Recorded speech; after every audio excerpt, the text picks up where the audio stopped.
ஏன்டா இது எந்திரிக்கணும் அறிவில்ல? போயேட்டு. என் பேர் சத்தியமூர்த்தி. எனக்குன்னு பெருசாக ஒன்றும் இல்லை. ஒரு சின்ன குடும்பம், ஒரு சாதாரண வேலை, ஒரு சுமாரான வீடு. என்கிட்ட ஒரே ஒரு கெட்ட பழக்கம் இருக்குது.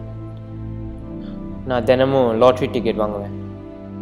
இப்படி பொழுதுபோக்குன்னு ஆரம்பித்ததுக்கு நான் ஒரு நாள் கூட அடிமையாவேன்னு எதிர்பார்க்கல.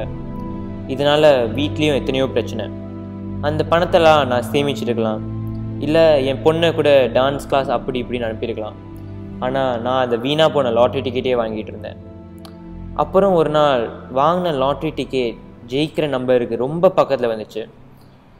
என்னடா இத்தனை வாட்டி வாங்கணும், ஒரு வாட்டி கூட ஜெயிக்க முடியேன்னு நினச்சி ஒரு கடுப்புலையே நான் தினம் வாங்குகிற டீ கடைக்கிட்ட போய் நான் இனிமேல் வாங்க மாட்டேன்னு சொல்லலான்னு போனேன்.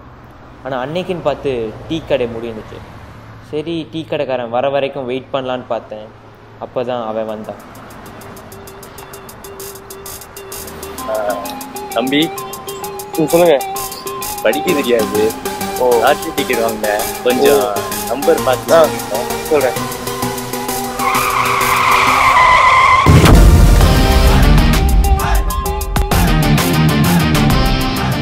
நல்லதுக்கா கெட்டதுக்கான்னு தெரில, ஆனால் அந்த நேரம் பார்த்து ஒரு கார் ஆக்சிடென்ட் இருந்துச்சு.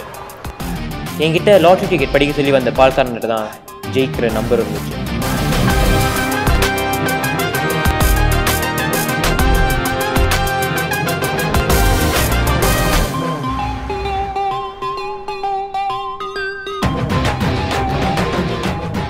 முதல்ல இன்னொருத்தரோட லாட்ரி டிக்கெட் அது நம்ம எடுக்கக்கூடாது, இப்படி லாட்ரி டிக்கெட்டை மாற்றி வச்சுக்கூடாதுன்னு நினச்சேன். ஆனால் அதுக்கப்புறம் யோசிச்சு பார்த்தேன், கரெக்டாக இந்த சமயம் பார்த்து அந்த ஆக்சிடென்ட் நடந்துச்சுன்னா கண்டிப்பாக அதுக்கு ஏதாவது காரணம் இருக்கும்.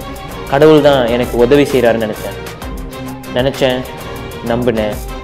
அந்த வாய்ப்பை நான் பயன்படுத்தி 2 லாட்ரி டிக்கெட்டையும் மாற்றினேன். ஜெயிக்கிற சீட்டை நான் வச்சுக்கிட்டேன்.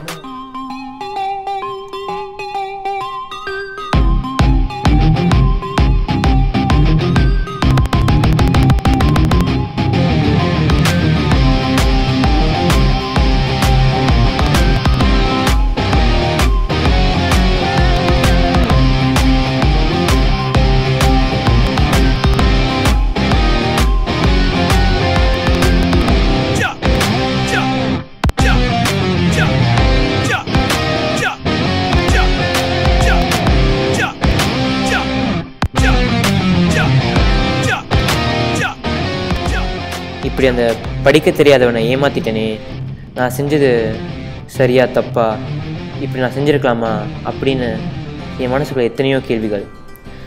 நான் செஞ்சது என் மனசை கொஞ்சம் உறுத்துனுச்சு. ஆனால் அந்த உறுத்தல் கொஞ்ச நாளைக்கு தான். அப்புறம் என் வாழ்க்கையே மாறினுச்சு.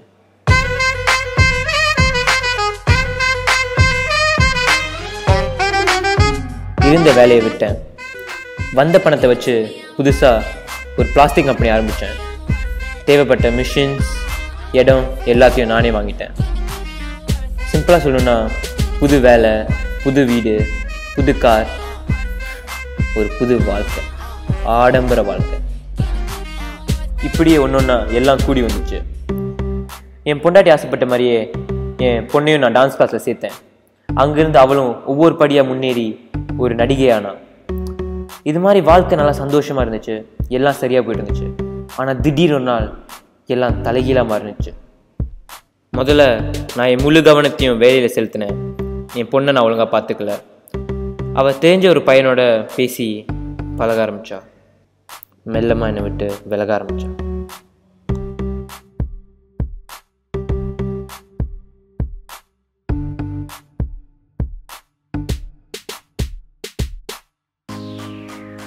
எப்படி நான் இன்னொருத்தனை ஏமாற்றி இந்த பணத்தெல்லாம் சம்பாரித்து இந்த மிஷினெல்லாம் நான் வாங்கினேனும், அதே மாதிரி மிஷினை என்கிட்ட விற்றவனும் என்னை ஏமாற்றிட்டான்.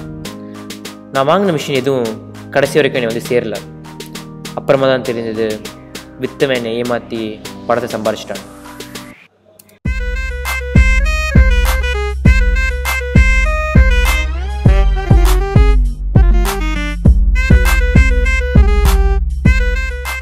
அதனாலே நான் ஆரம்பித்த பிளாஸ்டிக் கம்பெனியும் மூட வேண்டிய ஒரு சூழ்நிலை வந்துருச்சு. இப்படியே எல்லாமே என்னை விட்டு ஒன்று போக ஆரம்பிச்சிருச்சு. நானும் எல்லாத்தையும் இழந்து தெருவுக்கே வந்துட்டேன். என்னமோ தெரில, நான் வாழ்ந்த ஆடம்பர வாழ்க்கை என் கண் முன்னாடியே போன மாதிரி இருந்துச்சு.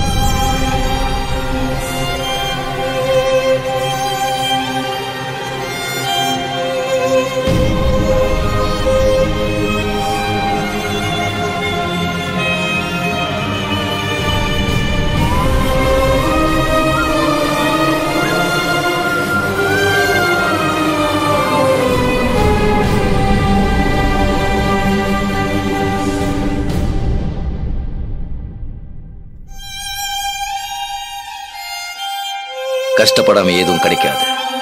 கஷ்டப்படாம கிடைக்கிறது என்னைக்குமே நிலைக்காது.